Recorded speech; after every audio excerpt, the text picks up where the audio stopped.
wondered what it meant to empower your voice? What about becoming more confident? Or what about feeling comfortable in front of a group of people, especially during a high-stress situation? Well, stay tuned. Licensed mental health counselor and board-certified coach Ingela Onstad is here to talk about what steps you can take to use your voice with confidence. Confidence is tricky because oftentimes, depending on culture, society, family, gender, etc., we may have been taught that it's not okay to be confident, or that confidence is the same as arrogance or being full of oneself. So although we all say we want to be confident, especially as performers, many times we have a lot of baggage around that I think we need to examine before we can really take a critical look at what is holding us back from confidence.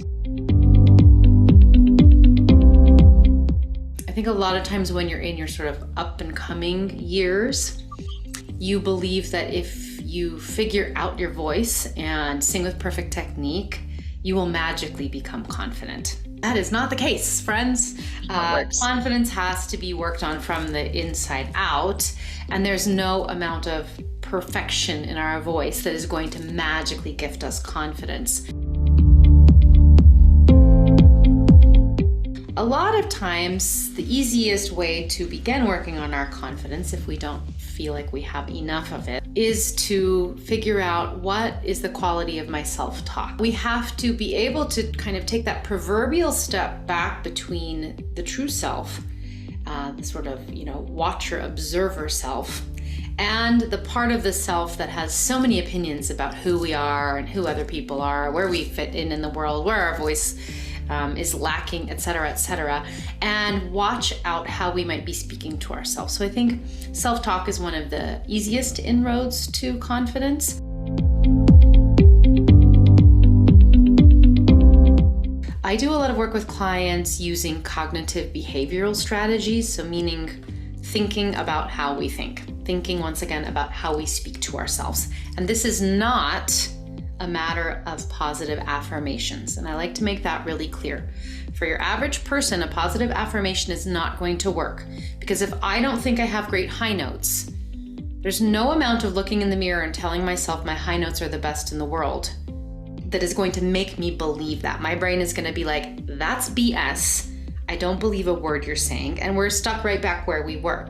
So what we want to do is be able to address negative thought patterns that we are engaging in, being able to take a step back and notice when those negative thought patterns are coming up, being able to stop them in their tracks, and being able to replace them with something that is more supportive and helpful, but also has a dose of realism. If I'm able to say to myself something along the lines of, okay, although my high notes are a struggle, I believe with time and the right support, they can get better. Or although my high notes are a struggle, everybody has an area of their voice that they find to be a challenge, and this is mine, and I will continue to work on it with dedication.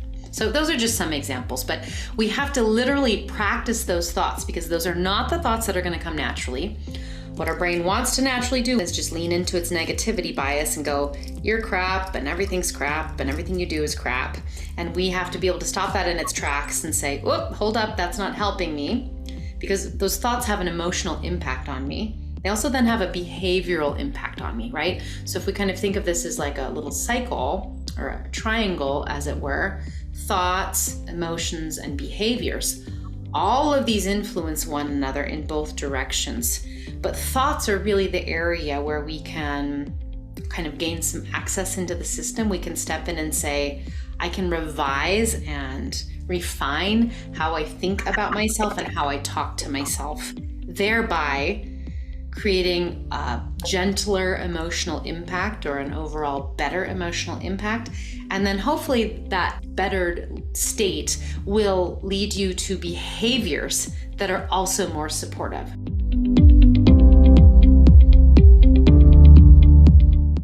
Now, we all have heard that we're supposed to, take deep breaths in order to calm ourselves, but your average person is going to take them very incorrectly, thereby oftentimes making it worse. So if you walk up to Joe Schmo on the street and you say, hey, Joe, take a deep breath, what does Joe do? I promise you, you're gonna feel worse than you feel right now because you are taking in way too much oxygen.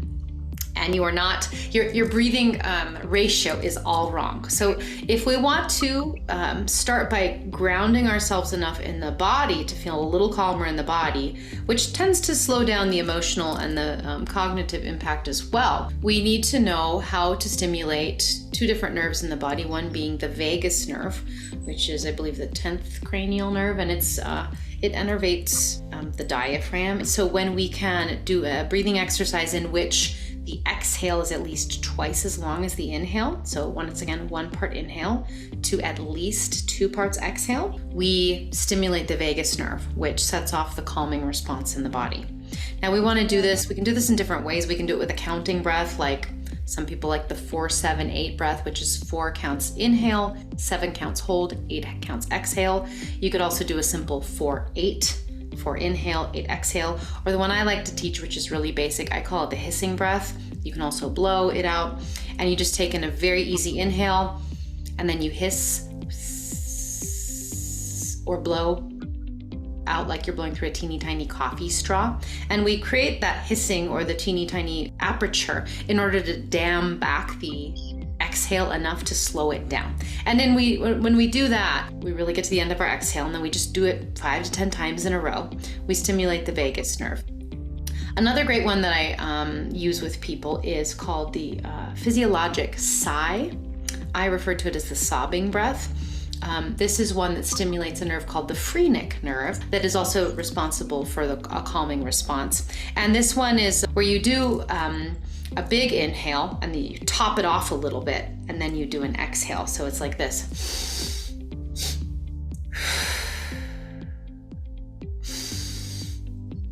Not taking a calm inhale, we're actually kind of taking a big sternum raising inhale. Because if you think about a child who's just had a temper tantrum, or us adults too, when we're finished crying, what do? We go. So we do a 2-part inhale.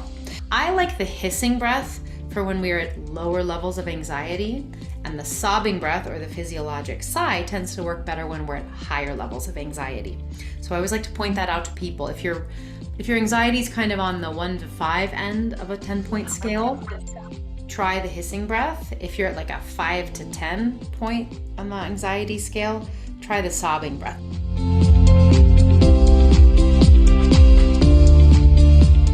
We do have to be likable in many ways. People have to want to look at us and listen to us and spend their valuable time, energy, and money doing so. This taps into some very deep fears within us. And a lot of people don't think about this or realize it, but really a feeling of belonging or inclusion within our social spheres is of utmost importance to our literal survival. So once again, just going back to kind of the ancient wiring of our nervous system and body, for eons, we have lived in small groups or tribes, and we have been very dependent upon everybody within that little structure for our care, our well-being, and our survival. And had we been rejected from that group, it might have meant death for us. And our nervous system still knows that. So we fear rejection so greatly because rejection at one point in time, and still even today in many ways, can make us very vulnerable. No, I sure saw a lot of myself in what Ingela was saying. What about you? It's daunting to think about building up our confidence or managing our performance anxiety. These tasks seem like huge burdens. I hope that this video has given you some insight about how to make some small but significant changes that will positively influence your self-talk and mindset and ultimately empower yours. If you would like to hear more from Ingela, click the link to watch our full interview. Thanks for watching!